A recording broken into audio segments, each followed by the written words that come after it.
नमस्कार जय जगन्नाथ। आज चलतु सारू एक रेसिपी मुझे आपण मानक देखी जहाँ बिना पियाज रसुण आपण तैयारी करेंगे।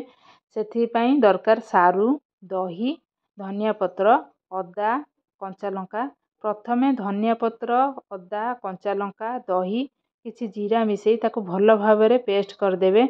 ए रेसिपीटा मु प्रथम थर श्री राधाष्टमी दिन करी। जेहेतु श्री माँ को प्रिय खाद्य सारू, ये रेसिपी आपण पूजा व्रतरे भी तैयारी करें।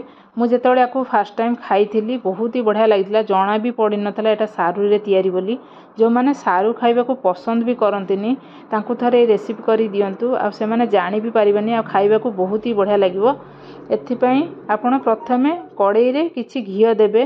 दे सारा पर गैस टाक पूरा सिम रे करदेवे। रखि सारू को से पकेबे। पकई सारा पर से किछि लुण आ हलदी देबे। दे सारा पर ताकू भल भाव में भाजिबे। भाजिला पर देखिए जितेबाला यार रंग ब्राउन कलर आसीबो, देखंतु एमती ही गला पर से रखिथिबा पेस्ट को से देदेवे। दे सारा पर ताकू भल भाव में कषिबे। कषि सारा पर 5 मिनट खंडे आपण एमती कषिबे। कषिला पर ताकू ढांकुणी रे घोड़े देबे।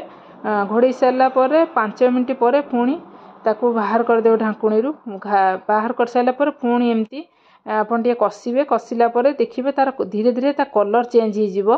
देखंतु एमती ही गला पर जानिबे जे आपनकर हेई गलानी। खाली आ टिके टिके पानी मरी गला पर आपन गैस टाको ऑफ कर देबे। जदि एमती किछि नुआ नुआ वीडियो आपन देखिबा को चाहउछंती ताले मते कमेंट माध्यम रे जणांतु। आ मो चैनल टाको लाइक शेयर सब्सक्राइब करंतु।